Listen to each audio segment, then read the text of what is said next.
Сега ще ви покажа къщата ми в Бука. После може да ви покажа в аватар каква ми е къщата. Или т.е. май съм я показвала, както и да е. Някой ден ще ви покажа и ето тази игра, даже може да ви покажа. Добре, нека да ви покажа в този блок. Добре, така, влизаме в този блок.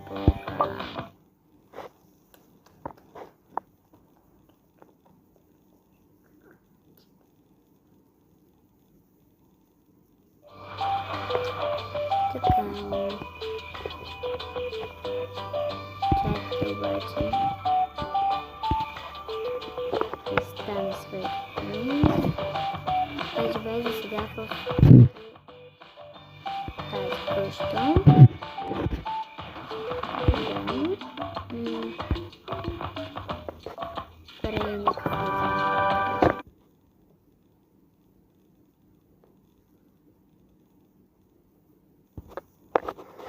Добре, така. Тук хола. Имаме спартенца и тук съм сложила. Взела съм идея от една ютубърка. Хайде. Ето. Новия диван. Тук е кухнята. Много яко поне за мен се получи. Тук е дворчето. Не ме питайте защо са и тук нещата, просто нямам място другаде, иначе ще ги сложа някъде другаде някой път. Отиваме на втория етаж.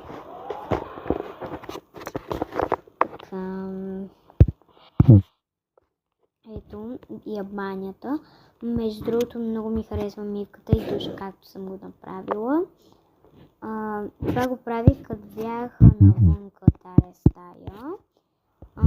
Ето я на майката и бащата. Те са 5 в семейството.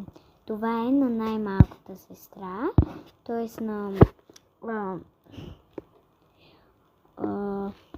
на чакайте, че забравих името, на Йоана. Тук е стаята на Стефан или пък на Теодор. Да, може би на Теодора ще е. На Теодор стаята е това. И на третия етаж.